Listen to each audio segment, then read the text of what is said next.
welcome all of you to my demo today. First off, an introduction muna. For those of you who don't know me, my name is Chef JB. Aside from those of you who know me as the one who drank too much last night, I am Chef JB. Just a brief introduction that actually. I came back from Singapore a few months ago for the special January.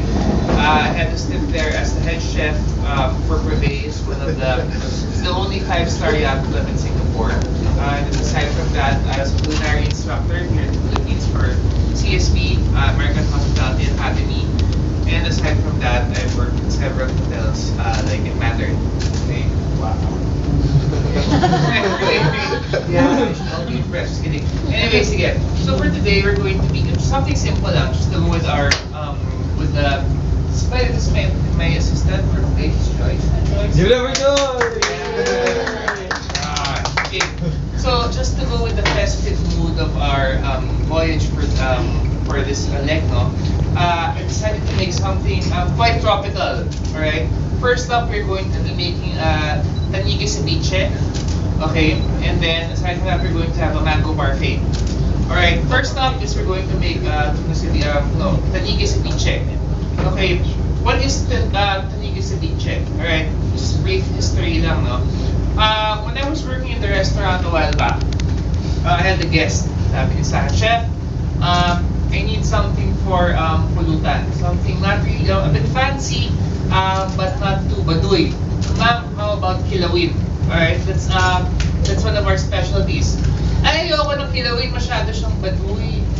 Pang beer house yung kilawin eh. So, sige. Ma'am, how about, tanigi ceviche? Ano yun? Ceviche. In Spain, they pronounce it ceviche. Right, not ceviche, it's like, ceviche. Spanish. So, ay, sige, okay yan. So, and then, the thing is, the good thing about working in the kitchen is that you can make any type of dish. You can make kilawin, you can make sisig, and make it really look, fancy by just sprucing up the name or, putting it in nice containers or whatever. That's the joy of being, that's the fun part about being a chef. It's like you're able to express your artistic abilities. Parang gumagawa lang kayo ng vlog, di ba? Like you make a vlog, and but correct me if I'm wrong, but diba, like more or less 30% or 40% of your vlogs usually depend on the artistic side, right? It has to be eye-catching, it has to be maganda tingnan, ganyan, but it doesn't matter if the content is good, but if like, the same thing with us if the food is really good, but the feel of the eye doesn't look that good, wala din, diba? So sige, very very simple, no? Making a tuna ceviche. Alright, we have, tanigi. Alright, tanigi and tuna, difference, they're both white fishes. Alright, good to eat raw.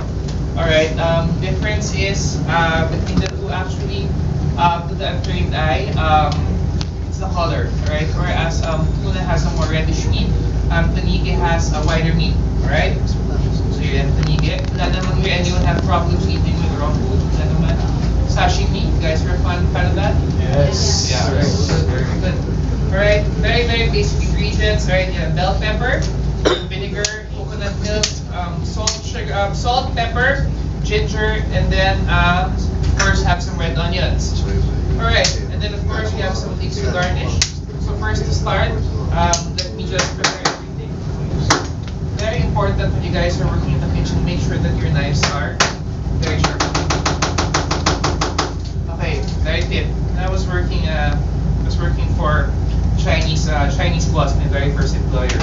Sabi sa kanya, wow, chef, how come you can chop your vegetables so fine? It's like you're a kung fu master when you're chopping your vegetables. What's the appeal to that? Does it make the cuts finer or whatever when you cut it really fast? Like, actually, the reason why I cut very very fast is to impress other people. So that if they taste my food and they say that it doesn't taste good, at least they knew that I prepared it really, really well. So at least if you guys forget that the food was bad, but how we made it really amazing, diba? So there. Very important, every time you chop, make sure that force fingers are not there. But first, make sure that you have very, very sharp knife. Because in more cases than not, I've had students, I've had employees, I've had cooks under me who actually chop dishes and then sobrang dull ng knife nila, it slip and then tutol yung daliri nila. Yeah, sarap. Ever, diba? It's like, yes, instant ketchup, chef, sarap yun. No, actually, funny story. One time, no, I had a chef who was cooking. Sabi ko sa kanila kasi, student actually, sabi ko, right, this is your final exam, okay? Bawal kayo masugatan. Pag masugatan kayo, -10 kayo, final grade nyo. Alright?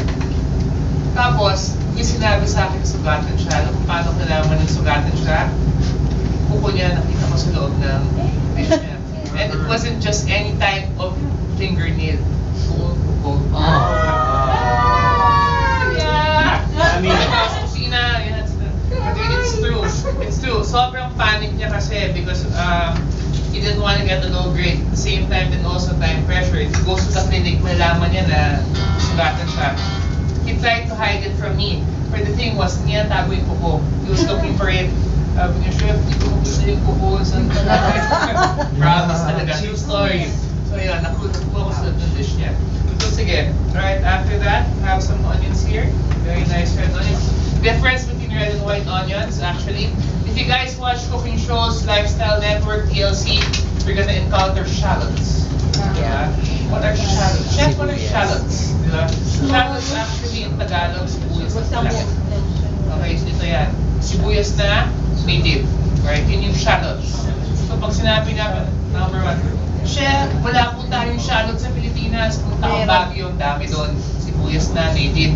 Okay, wala kang oras pumuntang Baguio, punta ka sa palengke, bili ka ng malaking sibuyas na pula, pareho din yun, shallots na pinalaki. Same taste, tougher. White onions, red onions. White onions usually have a more delicate flavor, sweeter, whereas red onions, it has more kick. Red bell pepper, just cut this into strips.